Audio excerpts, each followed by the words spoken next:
Right, let's now return to one of our top stories. In Israel starts deporting hundreds of activists detained on the ships trying to bring aid to Gaza. Haneen Zuabi, who's a member of the Israeli parliament, was among those captured on board of Gaza-bound ships.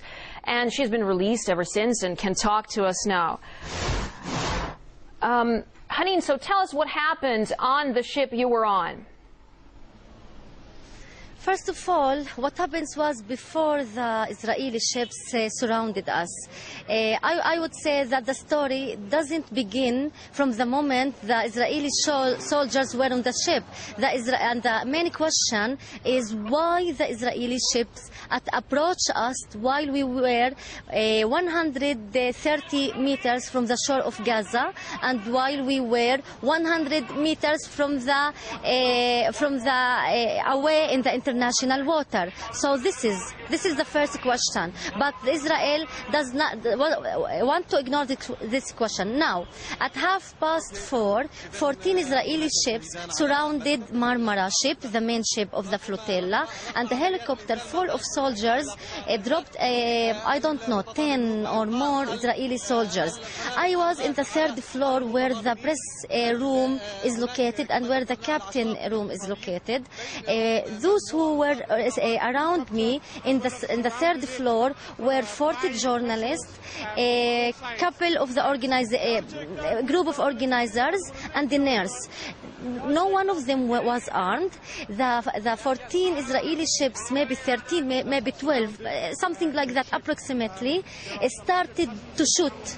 Before the Israeli soldiers entered the ship, maybe, I don't know if all the ships, I saw 2 ships shoot in the direction before any Israeli soldier was inside the ship. After 10 minutes during the... Haneen, yes. As you said earlier, there are a lot of questions to be answered then. One of the questions that I want to ask you is that, when the news of the attack just broke, the Israeli army said that it was, the Israeli military rather said it was provocation, and also that they were giving warning signals to the ships, and no one paid attention. How much of this is true? My question is, I don't have the full story. I don't say that I own the comprehensive story and all the truth.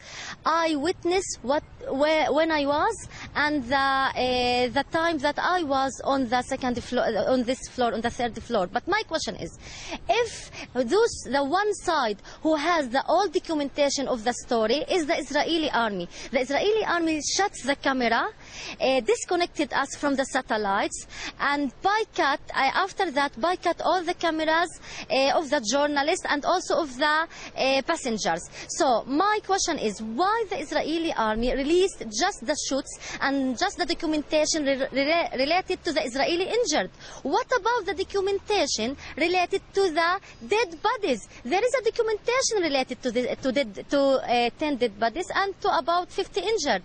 So the Israeli army has the full documentation, and the one who you should address him in order to answer this question is the Israeli army. Okay, well, you, Haneen, the journalist, should go to the Israeli army and say to him, release all the documentation, also this documentation, which is related Haneen, to the dead bodies and about 50 injuries. I have to interrupt you there. I'm sorry. Well, Haneen, you are a member of the Israeli parliament. So what consequences do you think the country now faces?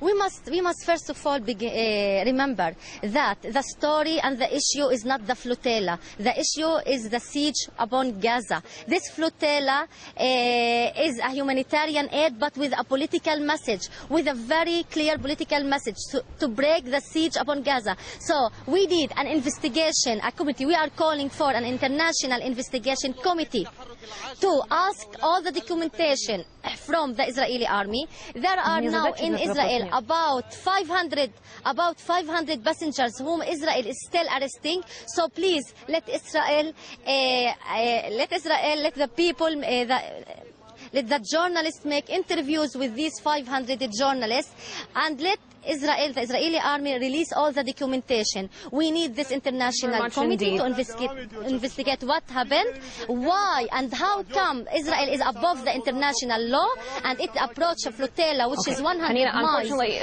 far from the international water.